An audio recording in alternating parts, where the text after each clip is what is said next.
দরজায় কড়া নাড়ছে মুসলিমদের অন্যতম বৃহৎ ধর্মীয় উৎসব ঈদ উল ফিতর। কর্মস্থল থেকে নারীর টানে বাড়ি ফেরার ভোগান্তি এড়াতে সপ্তাহখানেক আগেই ঈদ যাত্রা শেষ করার প্রস্তুতি থাকে সবার।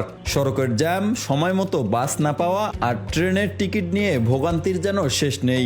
এসবের মাঝে যদি নতুন করে যুক্ত হয় আবহাওয়ার বৈরী আচরণ, তাহলে কতটা যন্ত্রণা হতে পারে আপনার ঈদ যাত্রা। এবছর বাংলাদেশে ঈদ পালিত হওয়ার কথা উষ্ণতম মাস এপ্রিলের প্রথম সপ্তাহে। মার্চ মাসের শেষ দিকে বসন্তকাল শেষ হলেই কালবৈশাখী আসার সময়।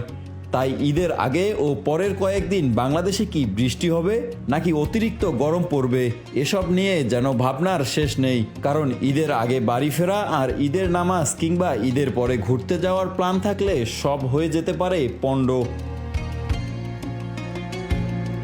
20 মার্চ সকালে আবহাওয়া অফিসের দেওয়া পূর্বাভাসে বলা হয় আগামী 24 ঘন্টায় ঢাকাসহ দেশের সব বিভাগেই হতে পারে বৃষ্টিপাত। এছাড়াও দু এক জায়গায় অস্থায়ীভাবে দমকা ও ঝড়ো হওয়া কিংবা বজ্রসহ বৃষ্টি হতে পারে। এছাড়া কোথাও কোথাও বিক্ষিপ্তভাবে শিলাবৃষ্টি হওয়ার সম্ভাবনাও রয়েছে। তবে এই বৃষ্টিপাত ও মেঘাচ্ছন্ন আবহাওয়া লম্বা সময় অব্যাহত থাকবে না।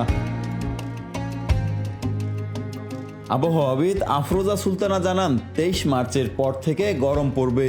কয়েকদিনের মধ্যে তাপমাত্রা আরও বেড়ে যাবে। ঈদের দিনেও বেশ গরম পড়ার সম্ভাবনা রয়েছে।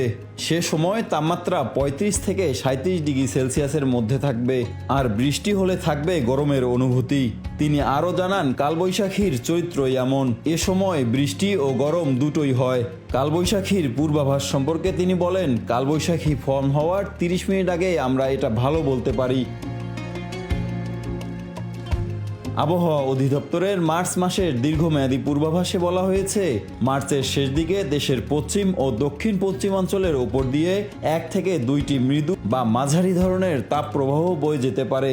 সেই সাথে তাপমাত্রাও ক্রমান্বয়ে বাড়বে। তাই ঈদ যাত্রায় অত্যধিক গরম কিংবা আকস্মিক বৃষ্টি হতে পারে আপনার সঙ্গী।